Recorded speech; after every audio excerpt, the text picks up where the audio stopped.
Today, I'm here with Greg Jemmeson from Jemmeson Fisher, solicitors and accountants. Good morning, Greg. Morning, Brian.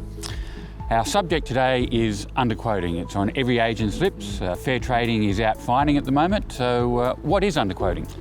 Okay, Brian, one of the things I find about underquoting is that the agents are overthinking it, overcomplicating it and reading too much into it. A quite simple thing is that the federal court had a case looking at the Australian consumer law, and there's 3 points we need to get through agents' head about underquoting. Firstly, when the agent substantiates their selling price and puts their opinion on the agency agreement, they're not to quote anything below that estimate. That's just not negotiable.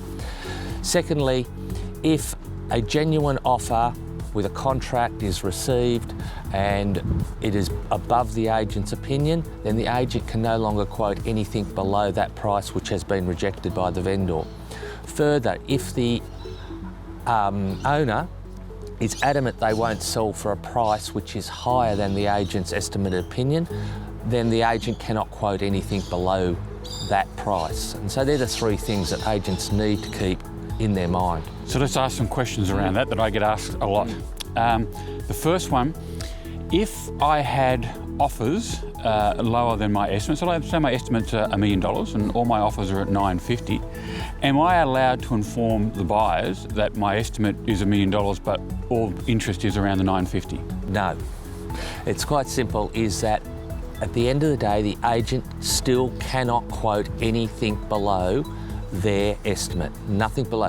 They can't turn around and say the market is telling us $950. They still cannot quote below that $1 million mark if that's their true estimate. So what you're really saying is that if the market is saying $950 and the agent sees that it's $950, they need to change their estimate to $950. So the reason is now that what the agent has to do is write to their vendor and say, due to these market conditions, now that could be a piston building report has been done on the property and it's found that there's some quality issues, there may be some termites, and as a result the price is no longer $1 million. So the agent now writes to the vendor and says, based on these circumstances, I'm revising my agent's opinion of estimate of price to $900 to $990.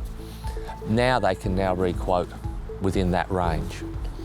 And the estimate can only be 10% from the lowest figure to the highest figure. So 1 million to 1.1. Recently I saw an agent who had had an inspection from Fair Trading and they had on their agency agreement 1 to 1.25 and they received an $1,100 on the spot fine. Very simple, 10%, no more. We had one last week where they put $950 to $1,050,000 and it was $5,000 over. It should be $950 to $1,045,000 and Fair Trading said that's over. It's that black and white. Very simple.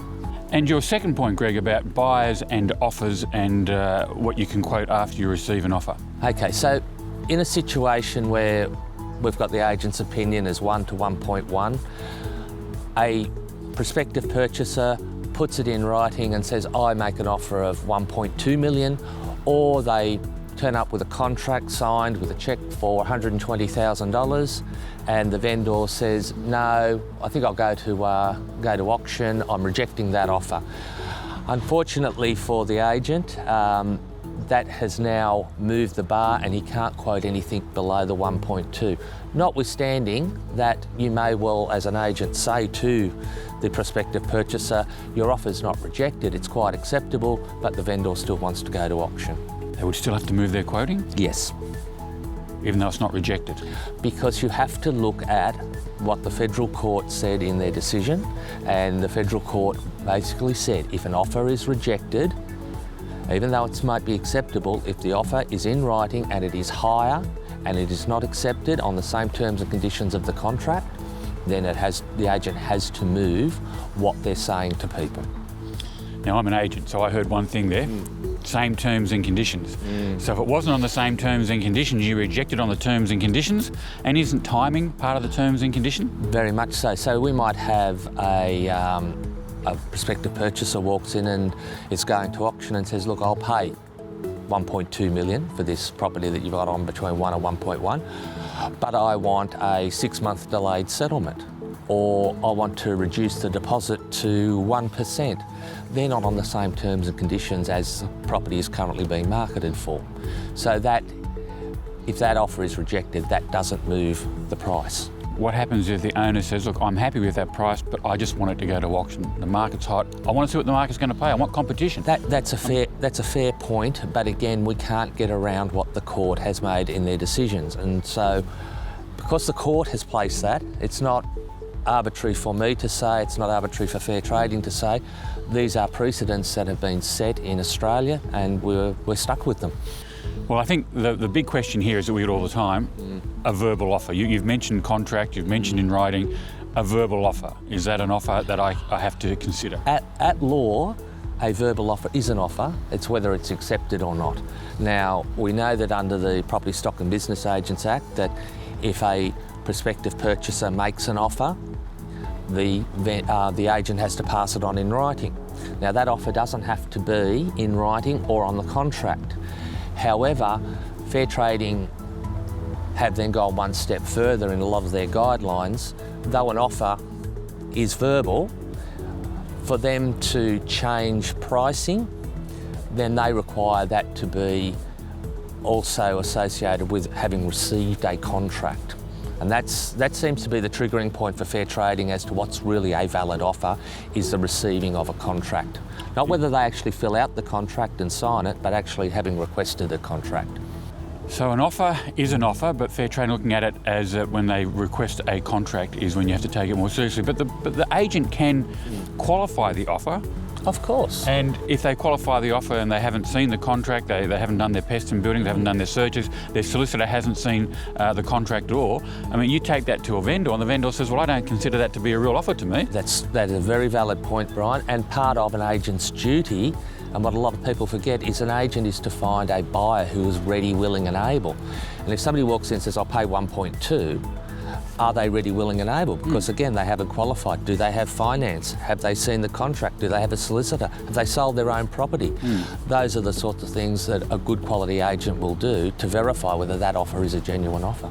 The back-end pricing that you have on your website, what can you do there? Okay, so we know there are a number of ranges at the back ends, but what happens is the agent can only put it within that range that is their true estimate. So if their true estimate is $850 to $930, and if that goes over a number of ranges, as long as those ranges fall within that $850 to $930.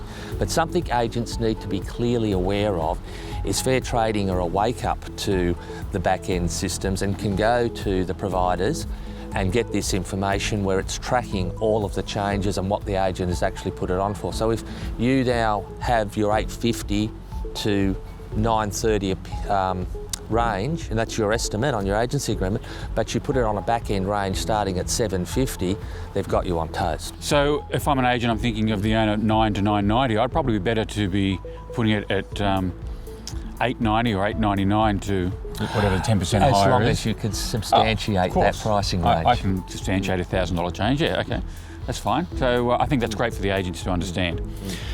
And the next point is one that we talk about a lot when we do CPD, but a lot of agents are finding it very, very difficult, and that is the written record. Open for inspection's fine, callbacks are fine, they put it all down there, but it's that wonderful mobile phone driving in the car and they say, how can I write down all the information I'm supposed to? I know this is something we've discussed with you before, Brian, and I think the best solution is what we talked about, is that when you're taking that call on the mobile, to say that we're happy to give out a price on this property, however our office policy is that we must receive it by email. Here's my email address. Then the inquiry comes in, you've got a written record. It also gives you the ability to update your data. It also then flushes out any of the tyre kickers and your competitors. That's probably the easiest way to do it, because you have to have a record of the price that you gave out, the property, and the time that the price was given. Now, by doing that by email, that's all there held easily in the records for the agent. I'm going to have to take the agent's point of view here. You know, I'm going to lose prospective vendors. So they ring in, want to know these sort of things, and I'm sure I want the name and number, but it's something that I know some agents are doing it, and I find it very difficult. People are getting very upset with them, and because other agents are giving them the figure and not asking for any of that. People ask, look, there's no right or wrong answer, but the requirement is if I take a call on my mobile, I then have to immediately record who I spoke to, the time, the date, and Address of the property. And you can't do that if you're in the car.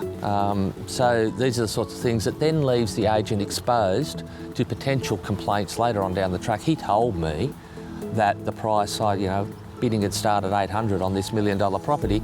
However, if it is in an email, you then have a written record. You also then have a situation, if you can show that that's your office policy, that all pricing is only given in writing by email from your office, then it shuts down any potential complaints to say the agent verbally told me. I'm hearing in the back of my head all these agents watching us right now and saying this is just not practical, Greg. One of the problems the industry has is that the Property Stock and Business Agents Act is not necessarily a commercial piece of legislation, and there are a lot of hindrances and red tape placed on business practices that agents have to comply with. And unfortunately, all we can do is provide potential solutions. If the agent chooses not to do it or go down that path, and that's a matter for them. But we can only give, some suggestions. Risk and reward is what we're talking about. If you want to take the risk, and you may get a reward, or you may not get a reward if fair trading come in. The agent walks in and fair trading walks into the agent's office and says there's no record and we've had a number of complaints about your office. We're going to prosecute you. Now that's a matter for the agent, and particularly for the licensee in charge as to what supervision they've put in place to ensure these procedures are in place to record these types of details. So if that happens, first phone call should be to you, is that correct? Of course. Yes, I agree. Greg, thank you very much today. That was very informative, and I'm sure all our agents are going to certainly enjoy watching this. Thanks, Brian.